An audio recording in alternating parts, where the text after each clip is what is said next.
अस्सलाम वालेकुम स्टूडेंट्स, हम जनरल साइंस का 7th चैप्टर पढ़ रहे हैं। कल हमने वर्क और एनर्जी के बारे में पढ़ा। आज हम पढ़ेंगे एनर्जी की मुख्तलिफ इकसाम। आपकी बुक में एनर्जी की 8 इकसाम लिखी हुई हैं। सबसे नंबर 1 है काइनेटिक एनर्जी। स्टार्ट करते हैं। जब कोई जिस्म हरकत कर रहा हो तो उसमें एनर्जी मौजूद होती है, क्योंकि इस पर फोर्स लग रही होती है। वो फासला भी तय करता है, यानी वो जिस्म वर्क करने की सलाहियत रखता है। किसी जिस्म में हरकत की वजह से मौजूद एनर्जी काइनेटिक एनर्जी कहलाती है। ये काइनेटिक एनर्जी की डेफिनेशन हो गई।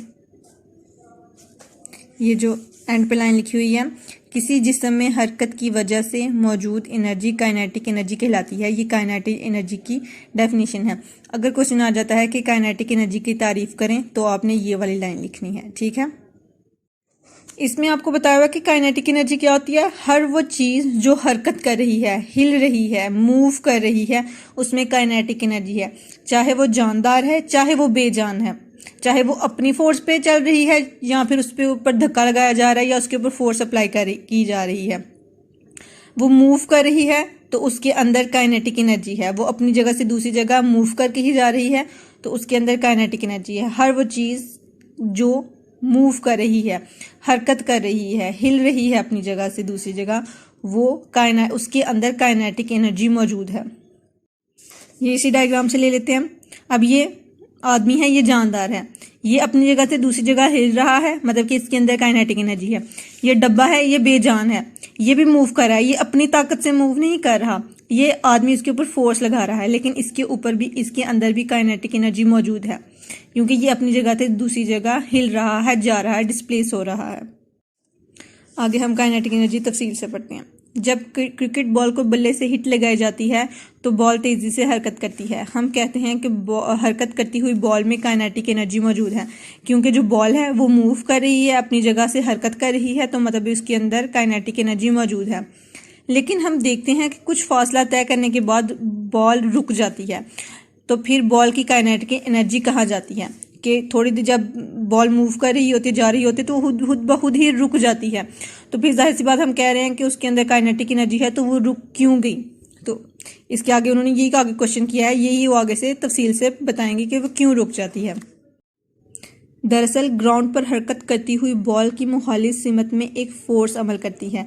जिस तरफ बॉल जा रहा होता है उसकी उलट सिमत में एक फोर्स जो उसको रोकने के लिए लगाई जा रही होती है, उसको क्या कहते हैं, ये ग्राउंड की फ्रिक्शन होती है। वो फ्रिक्शन होती है जो बॉल को रोकने की कोशिश कर रही होती है।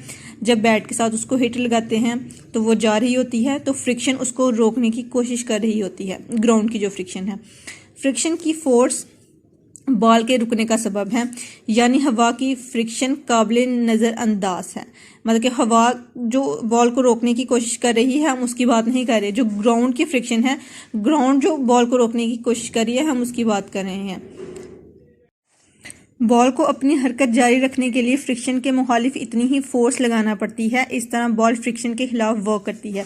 जो फ्रिक्शन बॉल को रोकने के लिए लग रही होती है, बॉल उतनी ही फोर्स लगाएगा, तभी वो फ्रिक्शन को पीछे छोड़ के आगे की तरफ बढ़ सकेगा, जो कि इसकी फोर्स और तय करदा फासले के हासिल के ज़रब के बराबर है। मतलब कि उतनी ही फोर्स वो लगाएगा तभी बॉल आगे जा सकेगा, वरना फ्रिक्शन उसको रोक लेगी।